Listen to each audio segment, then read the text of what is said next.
vous soyez, Quoi que vous ayez déjà fait, rappelez-vous que vous avez toujours le choix puisqu'aucun succès n'est définitif, et qu'aucun échec n'est fatal. votre responsabilité, C'est votre choix. le choix d'abandonner, Le choix de réussir, le choix d'échouer. le choix de vous accomplir. Bienvenue dans la capsule du choix. Action. Nous vous proposons d'explorer la culture entrepreneuriale, la culture stratégique, la culture financière, tout un sujet. Et pour cela, aujourd'hui, Bassem, je suis ravie de te retrouver. Merci beaucoup. Merci pour ton accueil. Déjà, d'entrée, c'est quoi la culture d'entreprise? Waouh. En fait, la culture de l'entreprise, c'est comme la culture d'un pays. C'est à la fois son histoire, c'est son passé, c'est son présent et son futur.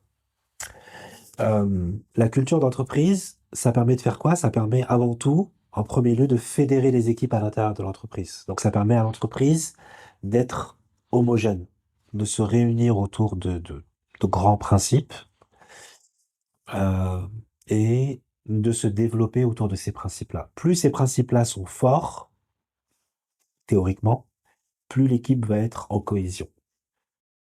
Si les gens de l'équipe sont en alignement avec ces valeurs-là. Si tu recrutes quelqu'un qui est pas aligné avec ces valeurs-là, ton effet est nul. Et voire même il est contre-productif, donc il est négatif. Donc ces principes-là, si tu veux, ce sont des principes fondateurs de l'entreprise. C'est comme quand il y a eu la création des États-Unis d'Amérique. Je prends un exemple historique exprès, mais après je pourrais donner des exemples plus business. T'as les pères fondateurs des États-Unis. Donc t'as George Washington, t'as Abraham Lincoln. Enfin t'as des gens qui ont posé les bases de ce qu'était cet État-là à travers la Constitution. Tu vois? Et donc si on rapporte ça dans une entreprise, la culture d'entreprise, c'est la constitution de l'entreprise. C'est comme une sorte de règlement intérieur que chacun doit respecter et que chacun doit aussi, pas seulement respecter, parce que ça c'est le niveau le plus bas de la chose, c'est qu'il y a des personnes dans l'entreprise qui vont devoir l'incarner. Et les personnes qui doivent incarner cette culture d'entreprise, ce sont les managers qui sont à un niveau intermédiaire dans l'entreprise. Eux, ils doivent vraiment l'incarner. C'est vraiment presque le job le plus difficile. Parce que tu dois incarner des valeurs au quotidien. Tu vois? Et tu dois aussi et c'est ce qui permet de les diffuser, parce que il suffit pas de dire on est comme ça pour que ça soit effectivement le cas. C'est je suis comme ça, j'arrive le premier au bureau, je suis ponctuel, mes présentations sont préparées en amont, elles sont professionnelles, elles sont efficaces, elles sont efficientes. Et quand les équipes voient ça, elles sont dans l'obligation de s'aligner avec cette rigueur, avec cette excellence. Mais si tu as un manager qui est pas à l'heure, qui est mal habillé, qui est pas respectueux, qui connaît pas les procédures, et j'en passe, je veux pas trop alourdir la chose, et bah comment vont être les équipes? Bah désordonnées, pas structurées, pas impliquées, pas motivées, avec les résultats qu'on connaît.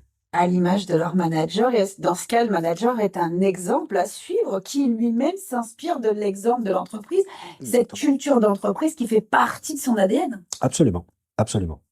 Et donc, c'est pourquoi quand on recrute des managers, c'est un moment important dans l'entreprise, parce que si tu les recrutes mal, ça va être une réaction en chaîne, ça va être un effet domino. Et cette culture d'entreprise, pour revenir au sujet principal, elle est le fait de qui? Bah, des fondateurs et des fondatrices de l'entreprise. Et donc, cette culture d'entreprise, elle est très importante parce qu'elle va permettre aussi à l'entreprise de rayonner à l'extérieur de ses murs. Et plus tu vas avoir des valeurs qui vont être fortes, plus l'entreprise va être attractive. Tu vois? Si on prend par exemple le cas d'Amazon. Prenons le cas d'Amazon. Ils ont bâti toute leur culture d'entreprise, sans entrer dans trop de détails techniques, je vais aller droit au but, toute leur culture d'entreprise autour de la satisfaction du client. Ce n'est que ça. Toute l'entreprise a été créée autour de ça parce qu'ils sont engagés dans cette relation-là. C'est la partie la plus importante pour eux. Ils ont même placé les clients au-dessus des fournisseurs. Tu vois? Et donc, ils veulent satisfaire le client, ils veulent que l'expérience sur Amazon soit fluide, que les gens achètent naturellement, etc. Et tout a été construit autour de ça. tu vois? Donc, si le client veut un remboursement, il a son remboursement. Si le client il veut être livré dans la journée, il est livré dans la journée. Si le client trouve que les prix sont trop chers, les prix sont revus à la baisse. Si le client est pas content, il a une section commentaire pour pouvoir le dire. Si le client trouve que le colis a été abîmé ou machin, il peut le renvoyer. Et le fournisseur doit lui renvoyer un nouveau colis à ses frais avec un nouveau produit. Et j'en passe. Dans ce cas, le message pour les managers et pour ces équipes est hyper clair. Hyper clair. D'ailleurs, quand une réclamation arrivait, parce que maintenant c'est plus Jeff Bezos qui gère, mais quand arrivait dans le mail de Jeff Bezos, parce que son mail est public, c'est jeff@amazon.com, pas se tromper. Et bah, quand Jeff Bezos, c'est-à-dire le fondateur, recevait parfois des messages des internautes, il renvoyait le message et il mettait juste un point d'interrogation à son à la personne. Pas besoin de faire un texte. Il mettait un point d'interrogation et il renvoyait. Et en général, c'était traité dans l'heure, on va dire. Pas dans la minute, parce que faut pas exagérer, mais c'était traité dans l'heure. Et donc, la culture d'entreprise, elle est très importante. Et quand on regarde les grandes entreprises de ce monde, celles qui vraiment sont dominantes, elles sont principalement américaines, mais aussi des françaises dans le lot. Par exemple, si tu prends Apple, ils ont une culture d'entreprise qui est vraiment très tournée vers l'innovation. Ils ont une culture d'entreprise qui est tournée vers une expérience client qui est magnifiée dans leur publicité. On voit quelqu'un en train de naviguer dans les menus. Si c'est une montre, elle est magnifique, etc., etc. Donc c'est vraiment à la fois l'innovation, l'excellence technologique et le prix. Ils en parlent pas trop parce qu'ils savent que leurs prix sont plus élevés, donc c'est pas un effet de levier, mais c'est presque le luxe de la technologie. Tu vois, c'est comme le Louis Vuitton de la technologie. C'est le meilleur de la technologie. C'est la notion du prix à payer aussi pour avoir accès à ces Voilà, technologies, à cette excellence, à ce prestige, j'ai envie de dire, d'Apple. exactement. Et dans le cas d'Apple, ils ont aussi cette culture où ils ont réussi à créer une communauté autour d'eux. Tu Elle est vois. solide d'ailleurs et bien ancrée, leur communauté. Voilà, elle est très très solide. Et donc voilà, c'est ça la culture. Donc quand tu crées une entreprise, et il y a ce travail-là, il n'est pas fait. C'est que tu dois créer une culture autour de l'entreprise. Tu vois. Et dans le mot culture, il y a le mot culte. Tu vois, culte de quoi? Bah, culte du produit, culte de la marque, au culte du fondateur, fondatrice de cette entreprise. Et donc, et en général, les marques fonctionnent pas parce il manque cette culture. Mmh. Les gens pensent juste en ayant un produit, un site web et un peu de pub comme ça sur Facebook, ça y est. Non. Il faut avoir une culture, il faut l'incarner, il faut se donner le temps de réussir, et tous ces éléments-là, bah, forment la culture de l'entreprise. Ce qui me vient d'ailleurs par rapport à ce que tu viens de nous partager, c'est le mot identité. C'est s'identifier, identifier l'entreprise pour qu'elle soit aussi identifiable. Qu'est-ce que tu Oui, en penses? oui, identifiable, reconnaissable. Oui, Et il faut aussi, les fondateurs avec qui je côtoie, et moi-même aussi, quand on crée une entreprise, on se dit toujours, comment je vais créer une boîte où les gens vont être contents de consommer? C'est quand même un élément important, tu vois, que tu c'est dois, la base, mais quelle c'est question là-bas. complexe Mais pour pas mal d'entreprises. c'est une question standard. Oui, C'est-à-dire comment je vais créer quelque chose où les gens vont être contents de venir, de revenir et de revenir et de recommander à leurs proches. oui. Tu vois? Et rien qu'en partant sur cette question qui paraît standard, ça t'ouvre des possibilités qui sont quasi infinies. Ah, quand on a la réponse, sachant que la réponse peut aussi évoluer dans le temps parce que Oui. tout évolue, tout n'est que changement, Oui, oui, oui. Après, il y a des fondamentaux qui doivent pas changer. bien sûr. Par exemple, L'ADN. l'ADN doit pas changer. Par exemple, l'excellence technologique, ça doit pas bouger. Au contraire, ça doit s'améliorer. L'investissement dans le marketing, il doit s'améliorer. Ce qu'on appelle les call to action, c'est-à-dire quand tu es sur le site, par exemple d'Apple, il y a un produit, les auditeurs pourront voir, il y a un produit, il y a en savoir plus, et il y a le prix. C'est-à-dire que dès que tu es sur leur site, ils t'invitent à acheter. Mais peut-être qu'on en parlera dans l'épisode autour du commerce. Donc tout de suite, ils t'invitent à passer à l'action. Immédiatement, on appelle ça un call to action. C'est-à-dire que tu n'as pas le temps. Même quand tu vas dans un Apple Store, tu as quelqu'un qui arrive avec un t-shirt bleu ou rouge ou mauve, et tout de suite avec sa tablette, il dit, mais tu veux ce produit-là? Tu veux ça? Tu peux. C'est-à-dire que même le temps entre la table et la caisse, parce qu'ils savent que pendant ce temps-là, tu dois dire, ah ouais, non, c'est quand même un peu cher, est-ce que je peux me le permettre? C'est un peu dur ce mois-ci, tout ça. Même ce temps-là de réflexion, ils te le coupent. Pour rester sur le coup de cœur. Le coup de cœur, et t'achètes directement. Donc, ils sont très forts pour Mmh. ça. C'est les meilleurs au monde. Et nous, parfois, on est là, mais on dit, ouais, mais comment, on a tout un rapport complexe avec le commercial et tout. Alors qu'une entreprise ne peut vivre que si elle vend. Si elle vend pas, elle est morte, elle est KO. Et dans ce cas, bah, Sam, qu'est-ce que la culture économique? La culture économique, alors ça dépend comment on l'entend. Est-ce que c'est la culture économique de l'entreprise ou Toujours. ou de l'entrepreneur? Entreprise, parce que de toute façon, l'entrepreneur, est dans enfin, on va dire, est dans son entreprise. D'accord. Bah, c'est la manière dont l'entreprise, si tu veux, la culture économique, c'est comment elle va gérer son déploiement économique. C'est-à-dire, est-ce qu'elle va se diversifier? Est-ce qu'elle va partir à la recherche de nouveaux marchés? Mais pour faire ça, il faut déjà faire des victoires intérieures. Tu peux pas commencer là et te projeter tout de suite, immédiatement à l'extérieur. Donc c'est ça, c'est la connaissance et dans quel pays tu vas partir. Tu vois? Il y a tout un débat là-dessus. Est-ce que je crée mon entreprise en France ou est-ce que je crée mon entreprise aux États-Unis? C'est un vrai débat. C'est une vraie question. Si on reste dans l'idée peut-être d'entrer, de rester en France.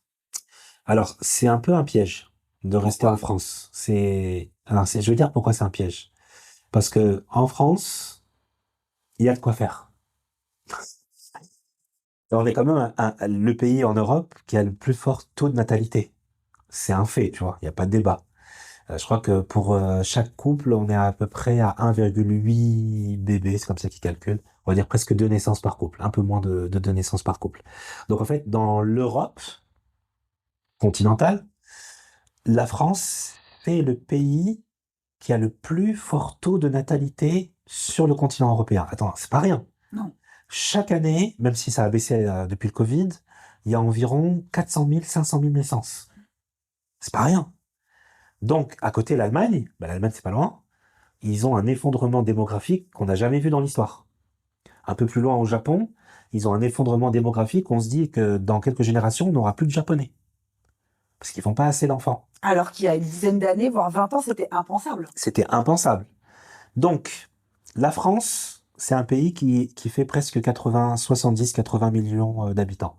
Donc, c'est un pays qui, mine de rien, peut t'occuper en termes de business. Ok. Donc, tu vas te croître, tu vas te développer, tu vas faire du business, tu vas générer du chiffre d'affaires parce que tu as la masse critique à l'intérieur de tes frontières pour pouvoir te développer. Ça dépend de ton produit, ça dépend de ton marché, ça dépend de ton offre. Est-ce que c'est du B2B, du B2C? Il y a tellement de questions à répondre. Bref, mais restons général volontairement. Mais au bout d'un moment, si tu as développé ton produit en France et que tu deviens entre guillemets une star en France, si tu prends la même entreprise aux États-Unis, vous n'aurez pas la même taille. Parce que les États-Unis, techniquement, c'est un pays qui est de 400 millions d'habitants où les gens parlent tous la même langue à l'intérieur du pays, même en dehors, parce que l'anglais, maintenant, c'est la langue internationale. Si tu veux te faire comprendre à l'extérieur, tu dois parler en anglais. Effectivement, sachant qu'en fait, on n'excelle pas non plus des masses en France avec l'anglais. Il y a Non. beaucoup de personnes qui savent, mais pas mal, on va dire une bonne majorité de personnes qui ne parlent pas l'anglais. Moi, j'ai envie de te dire, moi la première, parce que c'est un gros point faible. Ouais.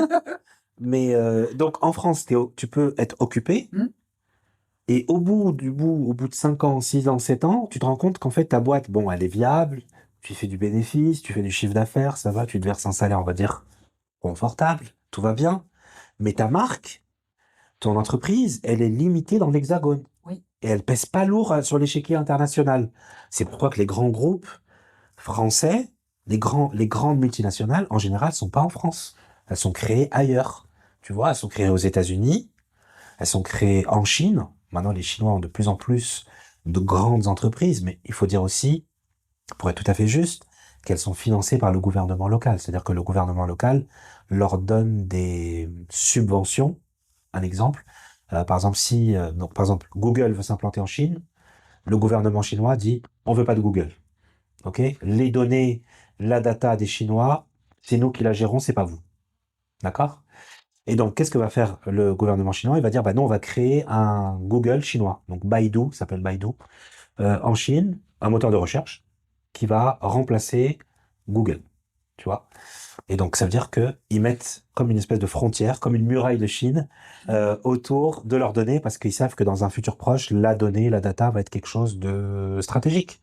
Quelque chose qui va valoir plus que le pétrole, le carburant aujourd'hui. Et donc, l'Europe, c'est autre chose. L'Europe, c'est un marché qui est ouvert, où la réglementation elle est complexe, où il y a des lobbyistes, où c'est ouvert à tous les vents. J'ai l'impression l'Europe, tu vois. Et comme on est beaucoup de pays, presque une trentaine, que les intérêts des uns divergent des intérêts des autres. L'intérêt de la Roumanie, c'est pas l'intérêt de la Slovaquie. L'intérêt de la Slovaquie, c'est pas celui de l'Italie. L'économie italienne est très différente de l'économie allemande, qui est elle-même très différente de l'économie belge, et j'en passe. Donc, pour trouver un dénominateur commun à 30 pays qui ont une culture, qui ont des intérêts, qui ont des entreprises qui sont hyper différentes, même si on est sur le même sol, le même continent, parce qu'il y a une continuité géographique, c'est pas évident. Tandis qu'aux États-Unis, bah, le gars de Chicago, il est différent du gars du Texas, mais ils ont quand même une histoire commune. Ils ont quand même un dénominateur commun, ils ont déjà la même langue, alors que nous, bah, l'italien, c'est différent du français, l'allemand, j'en passe. Donc, les Chinois ont des géants, parce qu'ils ont 1,4 milliard, 1,5 milliard de population, donc ils peuvent se permettre de rester dans leur pays. Il y a la demande. En France, on n'est que 80 millions, donc tu vois, la balance, elle n'est pas tout à fait équilibrée. On n'arrive pas à faire une taille critique en Europe. Donc l'idéal, si tu as beaucoup d'ambition, si tu as une ambition qui est énorme et que tu as les compétences et que tu as la foi dans ton projet, il vaut mieux lancer aux États-Unis. Pourquoi? Parce qu'une fois que tu auras dépassé un certain plafond de verre, ton entreprise, déjà, tu es sur un marché à 400 millions, donc presque un marché, on va dire, 5 fois plus grand que la France. C'est comme si tu avais gagné 5 fois la France. Et une fois que la marque elle est bien implantée aux États-Unis, pour faire le déploiement après l'international, c'est plus simple. Tu vois, tu déploies une version française, une version espagnole que tu peux aussi mettre en Amérique latine, donc tu vas plus vite. Tu vois? Donc le début, le démarrage, il est très compliqué aux États-Unis parce que la concurrence, elle est atroce, elle est féroce. Mais par contre, si tu arrives à passer ce premier filet de sécurité et que tu arrives à voir la tête sous l'eau, la tête en dehors de l'eau, pardon, mais là, mais c'est incroyable. Mm. Il y a des Français qui arrivent à le faire. Mais j'imagine que ces Français qui y arrivent, ces entrepreneurs qui y arrivent, ils y arrivent à plusieurs, ils y arrivent ensemble. Oui, toujours. Ouais. Toujours, toujours, toujours. Il y a pas une personne, un Superman qui va pouvoir tout faire. C'est toujours une équipe, hein. Mm. Même si nous, on le voit pas, même s'il y a toujours une figure de pro qui représente l'entreprise, c'est toujours un travail d'équipe qui est très, très fourni. C'est jamais quelqu'un seul. Mais le grand public, il a besoin de dire, bah voilà, Ford, c'est lui. Elon Musk, c'est Tesla. Steve Jobs, c'est Apple. On a besoin d'avoir un espèce de mascotte qui représente l'ensemble de l'entreprise, comme un Mickey, quoi, un Mickey Mouse pour Disney. Mais c'est pas cette personne-là qui fait tout, non. Elle donne les grandes orientations stratégiques. Merci beaucoup pour ce que tu nous as partagé. Et à présent, c'est quoi le lien? Enfin, qu'est-ce que la culture stratégique? C'est ta capacité à prendre les bonnes décisions tout en étant aligné avec ta culture d'entreprise. Tu vois, la culture d'entreprise, c'est aussi le fruit de ton expérience. Par exemple, je prends un exemple. Si tu as besoin d'être très secret, parce que tu es dans une innovation de rupture, et ben mine de rien, ce côté secret, ça va avoir des conséquences qui vont être lourdes sur l'organisation de l'entreprise. C'est-à-dire que tu vas pouvoir noyauter ton entreprise de l'intérieur, et contrairement à ce que je disais tout à l'heure, tu vas pas faire appel à des prestataires, mais tu vas plutôt faire appel à des gens qui vont travailler à l'intérieur de l'entreprise parce que ça va permettre de créer de la valeur à l'intérieur de l'entreprise. Donc, la culture stratégique, c'est à la fois, c'est très compliqué, c'est à la fois le fait de prendre des bonnes décisions stratégiques, déjà ça c'est dur en soi, mais en même temps il faut que ces décisions stratégiques soient aussi alignées avec la culture de l'entreprise. Donc d'où l'importance d'avoir des principes fondateurs qui soient clairs, forts, puissants, parce que c'est pas des choses que tu vas changer tout le temps. C'est des choses qui vont rester longtemps dans l'entreprise, même tout à vie. Et la vision qui me vient, c'est justement que c'est aussi matière à s'accrocher quand il y a des difficultés, quand il y a des problématiques. C'est toujours revenir à ça, à cet ADN, à cette culture profonde de l'entreprise. Oui, mais même si tu voulais t'en éloigner, les éléments vont t'y ramener de toutes les Mm. manières, tu vois. C'est comme si tu niais qui tu étais, en fait. C'est pas possible, Mm. tu vois. Tu te mets en porte-à-faux par rapport aux autres, tu vois. Et donc, en fait, si tu veux que tu le veuilles ou non, tu es ça. Alors, tu peux changer, tu peux évoluer, tu peux faire bouger ton image de marque, mais ça demande du temps, ça demande de l'argent. Il faut Rebranding, par exemple. rebranding. euh, mais ce passé-là ne sera jamais oublié. Faut pas se leurrer, tu vois. Ça fait partie de l'histoire. Ça fait partie de l'histoire. Donc, soit tu l'acceptes et tu en joues malicieusement, soit bah, tu restes sur tes acquis et puis tu développes au maximum de ce que tu peux faire, en fait, tout simplement. Mais, on n'oublie jamais qui tu es. Et puis, ce sont des choses. En fait, c'est ta manière dont tu vas te développer tout en respectant qui tu étais avant. D'accord. Et c'est un équilibre Très difficile à réaliser. Peu le réalisent. C'est la manière de croître tout en respectant qui tu étais au premier jour. C'est très difficile. Après ce tour d'horizon entre en partant de la culture d'entreprise, en évoluant vers la culture économique, financière et en découvrant la culture stratégique, qu'est-ce qu'on peut retenir, de ces 3 cultures? Que pour réussir ton projet, pour avoir un projet vraiment qui est une réussite, un vrai succès, tu as besoin de consacrer du temps, de l'énergie, de la créativité pour écrire cette culture, mais pas seulement l'écrire parce que ce serait trop simple, mais de la distiller, de la diffuser parce que elle a aussi un effet, tu sais, apaisant, réparateur. C'est comme un parfum, tu vois, qui viendrait mettre égayer ton quotidien. Donc elle est là, en fait, pour rappeler qui nous sommes, où est-ce qu'on va, qu'est-ce qu'on veut faire. Et ben, rien que répondre à ces questions de base, ça permet d'aider au quotidien l'entreprise à avoir une boussole. Tout à fait. Par rapport à ce que tu viens de nous partager, la culture entrepreneuriale, ça pourrait être une expérience, mais une expérience à plusieurs niveaux, une expérience, hem, olfactive, sensorielle, visuelle. Oui. De toute façon, je vais dire quelque chose. Quand quelqu'un achète un produit d'une marque, quelle que soit la marque, peu importe, tu vois, peu importe la marque, le restaurant, le vêtement, mais une marque connue, et ben, consciemment ou inconsciemment, il y a quelque chose de cette culture d'entreprise qui a résonné en lui ou en elle. Elle se dit, voilà, j'ai envie de cette veste, j'ai envie de cette paire de chaussures, j'ai envie de ce parfum, j'ai envie de ce menu, j'ai envie de ce restaurant, j'ai envie de cette montre. Et donc, quelque part, et c'est la manière dont communique l'entrepreneur avec sa communauté, sans forcément les connaître tous, évidemment, mais c'est comme si cette personne, elle allait elle-même, en tant que client, en tant que consommateur, elle va valider cette culture. C'est-à-dire que moi, quand j'achète le produit, je valide ton modèle. Tes valeurs, c'est aussi les miennes. Et plus tu vas avoir des gens qui vont te dire tes valeurs, c'est les miennes, bah, plus ta communauté va grandir. Et plus tu vas avoir des fidèles, plus tu vas avoir des gens qui vont, comment dirais-je, euh, diffuser la bonne parole et faire de ton entreprise quelque chose de beaucoup plus connu et de reconnu. Des ambassadeurs et des ambassadrices. Exactement.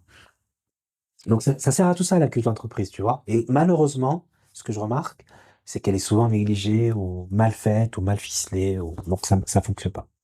La culture d'entreprise est très souvent évoquée pour, des entreprises à partir d'une ETI, à partir, peut-être des grands groupes, mais, au niveau des TPE, PME, quand c'est des plus petites structures, les personnes qui se lancent, soit seules, soit en étant accompagnées, avec une structure, est-ce que selon toi, on communique suffisamment sur l'importance de créer une culture d'entreprise, même quand on entreprend en solo?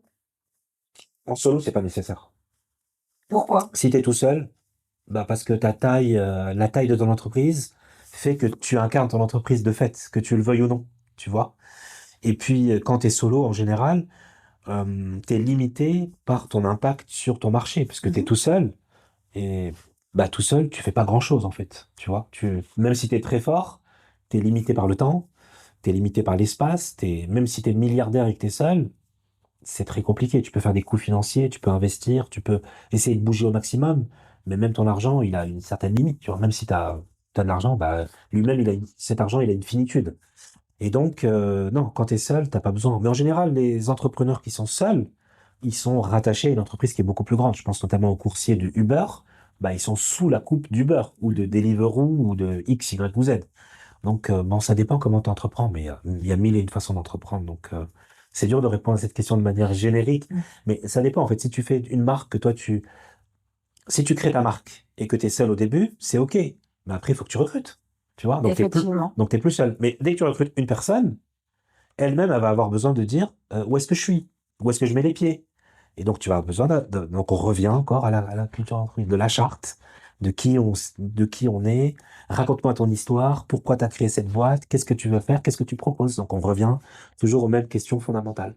Est-ce qu'il pourrait pas être intéressant justement, et c'est là où j'avais envie d'en venir, de pouvoir faire ce choix en fait de créer une culture entrepreneuriale même quand on est en solo, Mhm, pour quelque part déjà, faire un tour d'horizon, un état des lieux mhm. de qui on est dans son organisation, de qu'est-ce qu'on apporte. En fait, Ouais, c'est presque la carte d'identité, sa carte d'identité, mais une nouvelle en fait, celle ouais. qu'on a en tant qu'entrepreneur.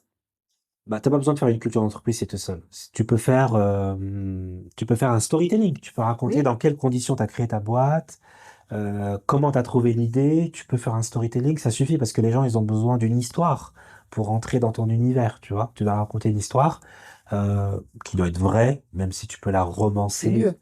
Non, mais des fois, on a des histoires qui sont totalement fausses, mais ça fait C'est plaisir au dommage, public. Mais parce c'est que trop dommage. parce que ça fait plaisir au public, mais en même temps, ça résonne pas. Et Non, si ça résonne, ça sonne faux à un moment donné, c'est non, dommage. c'est trop dommage. Mais bon, les gens préfèrent écouter une histoire Enjolivé. enjolivée que la réalité. Parce que si le gars il dit ouais j'ai créé ma boîte pour gagner mon premier million, ça va pas plaire beaucoup. Tu vois? Par exemple, il y a une histoire comme ça. Le fondateur de Netflix, je sais pas si je t'ai raconté cette histoire, il a dit qu'il avait eu l'idée de créer Netflix parce qu'en fait il avait emprunté une cassette au vidéoclub, il avait oublié de la rendre et qu'il avait eu une amende de je sais pas combien à l'époque. Voilà. Donc là les Américains sont très forts pour ça. Donc il avait raconté aux investisseurs que comment il a eu l'idée de Netflix, il a emprunté un film. Il a oublié de le rendre parce qu'il était sur son canapé ou sur la table basse. Et puis il allait travailler, puisque c'était déjà quelqu'un qui travaillait très bien et qui avait des entreprises déjà au préalable. Et il a eu, je sais pas, 149 euros d'amende. Il a vraiment les boules. Je dis, mais c'est pas possible, je vais pas payer 150 dollars, sachant que le prix d'une cassette ou d'un DVD, ça coûte 20 euros. C'est-à-dire 7 fois le prix, c'est pas acceptable. Et donc en partant sur ce storytelling, il a dit non, bah moi je vais proposer un nouveau service. Au début, c'était une expédition de DVD par la poste, parce qu'il y avait des petites enveloppes carrées rouges avec le N au début. Puis après, ils ont créé le streaming. Donc on appelle ça du storytelling. Maintenant, c'est rentré dans le langage courant. Et même les banquiers, et même les financiers dans la haute finance, c'est-à-dire qu'ils vont financer des deals à plusieurs milliards. La première chose que vient vous dire un banquier, c'est c'est une vraie question, hein. Quelle est votre private story? Quelle est votre histoire qui va nous permettre à nous, derrière, de contacter les investisseurs et de lever des fonds. Donc, on a toujours besoin d'une story, tu vois, que ce soit à petite échelle, à moyenne échelle, Pour présenter un pitch, bien sûr. pour présenter un pitch. Donc, le fait d'avoir oublié sa cassette dans son salon et d'avoir une amende, c'est une super point de départ parce que c'est comme si tu disais aux autres, j'ai identifié une faille dans le système et dans le système que moi je vais recréer, il n'y a pas cette faille. Donc c'est comme si en fait tu disais aux gens, je vais redistribuer 149 dollars ou euros à chaque abonné que je vais avoir. Donc c'est une forme de redistribution de valeur, redistribution des cartes qui est incroyable. Les Américains sont très forts Oui, très. pour bâtir des histoires business. On a encore du chemin à faire. Mm. D'où l'intérêt de s'en inspirer aussi. On doit s'en inspirer. De toute façon, la mecque du business, c'est la Silicon Valley, hein. Oui, le On- berceau de l'entrepreneuriat. le, Bah, enfin, tel qu'on le connaît, tel qu'on le conçoit encore aujourd'hui, même les IA, les grandes entreprises IA sont là-bas. Donc le futur s'écrit là-bas, qu'on le veuille ou non.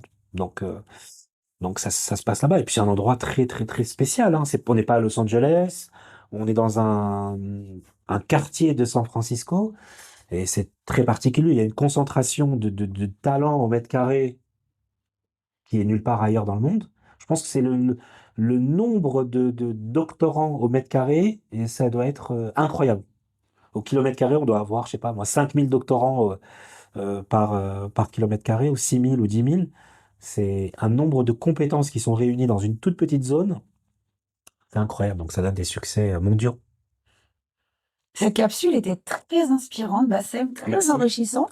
Qu'est-ce qu'on peut retenir de ces trois cultures? Bah, retenir en synthèse, c'est Hmm. que lors de la création d'entreprise, on parle beaucoup de l'étude de marché, on parle énormément du business plan, on parle beaucoup de l'aspect financier, mais on occulte totalement la culture de l'entreprise. Et pourtant, c'est la racine du branding. Et donc, je pense qu'il y a un vrai besoin là-dessus à réaliser, à opérer, et un vrai travail à faire. Et le pire, c'est que si tu bâcles cette étape-là, bah ça te retombe, ça te revient un jour ou l'autre, parce que les gens disent, bah, ouais, c'est pas connu, j'ai pas confiance, j'aime pas, et donc c'est un travail qui doit être fait par les entrepreneurs.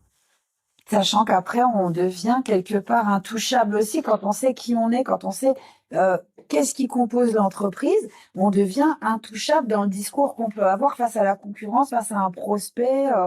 On ne devient pas intouchable parce que personne ne l'est, mais on devient identifiable, ce qui est déjà énorme. Oui, C'est-à-dire que dans le paysage, tu es sur la carte, on te voit. oui, Bah, c'est déjà beaucoup. Parce que entre le moment où c'était juste une idée dans ta tête et le moment où tu deviens identifiable, il y a quand même de la marge. Mais personne n'est intouchable. Aucune entreprise dans le monde n'est intouchable. Même les grands, grands, grands groupes, un jour ou l'autre, ils peuvent s'arrêter. Et d'ailleurs, il y a certains fondateurs qui sont très conscients de ça, qui te disent, je sais que demain, mon entreprise pourrait ne pas exister. Et je trouve que c'est une forme de d'honnêteté de leur part de le reconnaître. Et ça remet le projet à sa juste mesure. C'est pas le projet, ça doit pas être toute ta vie. Ta vie, elle doit être aussi ailleurs. Tu dois aussi investir d'autres champs des possibles, des champs amicaux, des champs personnels, des champs familiaux, des champs artistiques, créativité, etc. Et donc des champs spirituels. Et donc voilà, ça remet aussi les pendules à l'heure. C'est important de pas mettre toute sa vie dans sa boîte et d'en attendre aussi trop.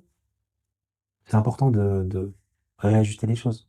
tout à fait. À entreprendre avec une juste mesure. Oui, et d'être conscient que ça a aussi une limite dans le temps et que demain, il y aura des nouveaux acteurs qui vont venir disrupter le marché. Parce que c'est ça, l'histoire de l'économie, ce n'est que ça. C'est quelqu'un de malin qui vient changer quelque chose et qui sera lui-même remplacé par quelqu'un qui va changer quelque chose. Et ce n'est que ça. Au service de qui? Au service du public, c'est-à-dire de nous ou du marché. Et ce n'est que ça, en fait, l'économie. Quand Elon Musk, il avait créé Tesla en 2007, 2006, 2008, grosso modo, c'était la phase test, c'était 2006, lancement 2008, personne n'y croyait. Et Personne, pourtant, personne n'y croyait. Et il avait fait une interview que j'avais trouvée passionnante, et il disait quand il était arrivé dans le secteur du marché de l'automobile électrique, qui à l'époque était un marché embryonnaire, quoi, ça n'existait pas. Il disait, je comprends pas pourquoi, je le cite, hein, bien sûr, je comprends pas pourquoi, dès qu'un constructeur fait une voiture électrique, elle doit être forcément moche. Parce que, à l'époque, avant, il y avait des voitures électriques, mais c'était pas élaboré, c'était pas joli, elles étaient pas sportives, elles étaient pas attractives. Et lui, il est parti dans l'opposé de ça. Il s'est dit, on va faire une voiture électrique et qui va être une voiture la plus belle possible. Après, les goûts et les couleurs. oui, Il y a toujours des gens qui vont dire c'est pas beau, d'autres qui vont dire j'adore. Et avec la conduite la plus fun possible. Parce que pour qu'un produit réussisse, il faut qu'il y ait ce côté viral, tu vois. Il faut que les gens aient envie d'y être. Et dès qu'il avait créé cette envie, la valorisation de son entreprise, elle a explosé, quoi. créer la désirabilité. Habilité. Ah oui, oui, oui. Et dès que tu crées ça, dès que tu crées quelque chose, en règle générale, où les gens ont envie d'y être, c'est bon. C'est déjà un succès. Même si les gens n'ont pas acheté, ça valorise ton entreprise parce que les gens ont déjà l'intention de le faire. Tout à fait. Merci beaucoup, Bassem. Je t'en prie. Un On, plaisir. on se dit à samedi prochain pour la prochaine capsule. Ça marche. À très bientôt. À très N'hésitez bientôt. pas à partager, commenter, liker cette vidéo, à nous partager également en commentaire quels sont vos besoins en termes de thématiques, quelles seraient les capsules que vous souhaiteriez que nous abordions prochainement. À très vite. Ciao. Cet épisode est sponsorisé par Frégate Éditions, maison spécialisée dans les finances personnelles et ouvrages de référence tels que The Millionaire Next Door, qui dévoile les secrets des riches américains, et Votre argent ou votre vie de Vicky Robin, qui a déjà changé la vie de millions de personnes à travers le monde. Ces ouvrages sont disponibles à la FNAC. Retrouvez tous les détails dans le descriptif. Merci d'avoir écouté cet épisode jusqu'à la fin. Si le contenu vous a plu, vous a marqué, vous a motivé, diffusez ces good vibes autour de vous en le partageant à au moins 2 personnes de votre entourage. Retrouvez les autres épisodes sur Plumania et les différentes plateformes d'écoute telles qu'Apple Podcast, Amazon Music et Deezer. Où que vous soyez et quoi que vous fassiez, je vous souhaite une très belle journée ou soirée.